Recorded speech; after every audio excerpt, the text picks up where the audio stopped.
Draw a ray diagram for the formation of an image of an object by a convex mirror. Hence obtain the mirror equation. आइए पहले देख लेते हैं इसको। ये convex mirror है, ये ऑब्जेक्ट है, ये आपकी गई रे, कहाँ जाएगी ये बताएगा सेंटर, और ये रिफ्लेक्ट हो गई, पीछे प्रोड्यूस करेंगे। दूसरे रे में प्रिंसिपल एक्सिस ही मान लेता हूँ, तो ये आपका इमेज बन गया, इमेज फॉर्मेशन हो गया। अब मान लीजिए एंगल अल्फा है, ये एंगल बीटा है, और एंगल गामा है। ये पोल है, ये एन पोजीशन जहाँ नॉर्मल बनाई है, ये एंगल आई, ये angle are.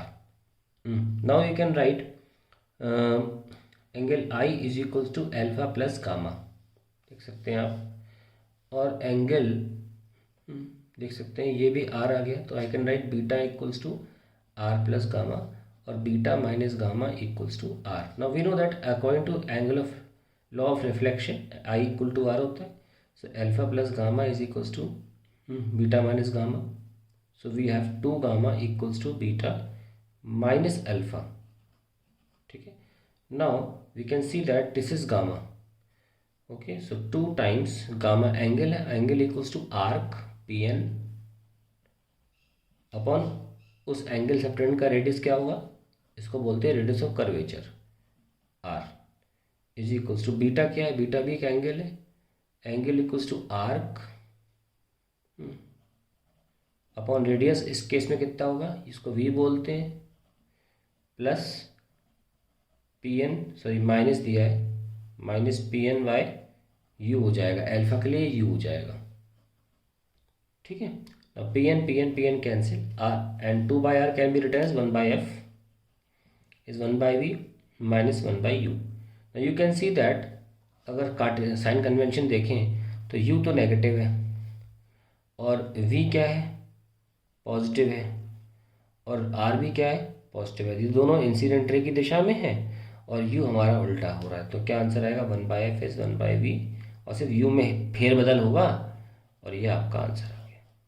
That is the mirror equation. Now अगला पार्ट है why are the multi component lenses use for both the objective and eyepiece and optical instrument. ये क्या होता है कि हम नॉर्मली जो बनाते हैं डायग्राम माइक्रोस्कोप का, इन ऑप्टिकल इंस्ट्रूमेंट बोला, मैं माइक्रोस्कोप का एग्जांपल ले लेता हूँ कि ये डायग्राम होता है माइक्रोस्कोप के लिए, छोटी लेंस होती है ऑब्जेक्टिव, बड़ी लेंस होती है आई पीस। हमें डायग्राम में से 2 लेंस दिखाई जाती है, जबकि एक्चुअली कॉम्बिनेशन ऑफ 2 लेंस होता है। ये क्यों लगाया जाता है, इसका आंसर बता दूँगा मैं आपको। इसका आंसर है टू प्रिवेंट या टू मिनिमाइज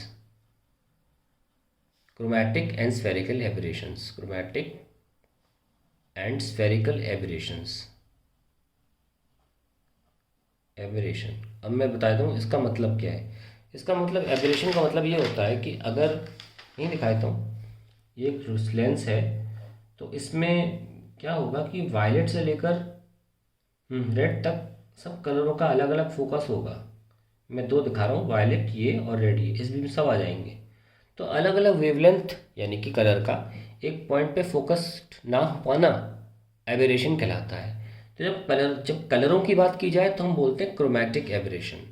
वहीं अगर मैं बात करूं कि दूर की रेज जो होती हैं, जो पार की रेज होती हैं, वो भी कहाँ कन्वर्ज होती हैं भाई, दूर वाली जल्दी कन्वर्ज हो जाएगी, मतलब पास में कन्वर्ज, और वाइट पास वाली दूर में कन्वर्ज। तो ये और ये तो अलग अलग, जो दूर रेज होती है उनको मार्जिनल रेज बोलते हैं, और जो पास होती है उन्हें बोलते हैं पार एक्सियल रेज।